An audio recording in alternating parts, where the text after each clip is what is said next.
ദൈവനാമത്തിൻ്റെ മഹത്വം ഉണ്ടാകട്ടെ.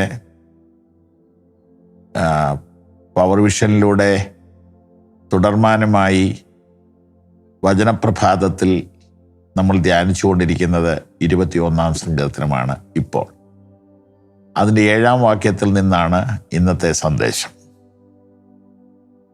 അത് മലയാളം ബൈബിളിൽ നമ്മൾ ഉപയോഗിക്കുന്ന ബൈബിളിൽ ആരംഭിക്കുന്നത് ഇങ്ങനെയാണ്: രാജാവ് യഹോവയിൽ ആശ്രയിക്കുന്നു, അത്യുന്നതൻ്റെ കാരുണ്യം കൊണ്ട് അവൻ കുലുങ്ങാതിരിക്കുന്നു. എന്നാൽ അതിൻ്റെ ആധുനിക വിവർത്തനം ഒരല്പം കൂടെ അർത്ഥം നമുക്ക് തരുന്നുണ്ട്.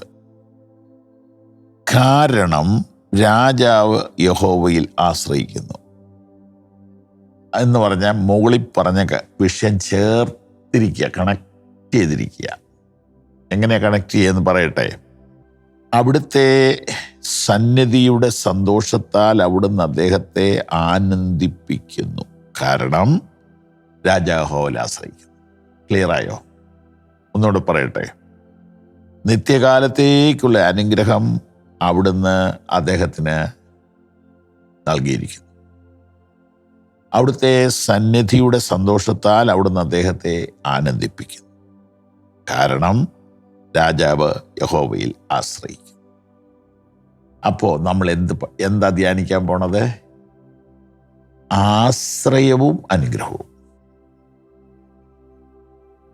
ദാവീദ് ഇന്നലെ ഓർപ്പിച്ചതുപോലെ തെറ്റുകുറ്റങ്ങളൊക്കെ പല പ്രാവശ്യം സംഭവിച്ചിട്ടുള്ള മനുഷ്യനാണ്. പക്ഷെ ആശ്രയം ദൈവത്തിൽ. 20-ാം സങ്കീർത്തനത്തിലും അത് നമ്മൾ കണ്ടു. ചിലർ രഥങ്ങളിലും ചിലർ കുതിരകളിലും. ഇനി ഞാൻ ഇന്നത്തെ കാലഘട്ടത്തിന് ചേർത്ത് പറയാം, ചിലർ ഇൻ്റർനെറ്റിലും ചിലർ മൊബൈലിലും ചിലർ പണത്തിലും ആശ്രയിക്കും. എന്നാൽ ഞാനോ ദൈവത്തിൽ ആശ്രയിക്കും. ദാവീദ് ദൈവത്തിൽ ആശ്രയിച്ചു. ആശ്രയം ചിലർക്കു രഥത്തിൽ, വിശ്രമം അശ്വബലത്തിൽ, എന്നാശ്രയമെന്നും യേശുവിൻ ഭുജത്തിൽ, ആരെ ഞാൻ ഭയപ്പെടും. ഇങ്ങനെയൊരു പാട്ടുണ്ട്. പലരും പലതിൽ ആശ്രയിക്കും. അതൊന്നും തെറ്റൊന്നുമല്ല.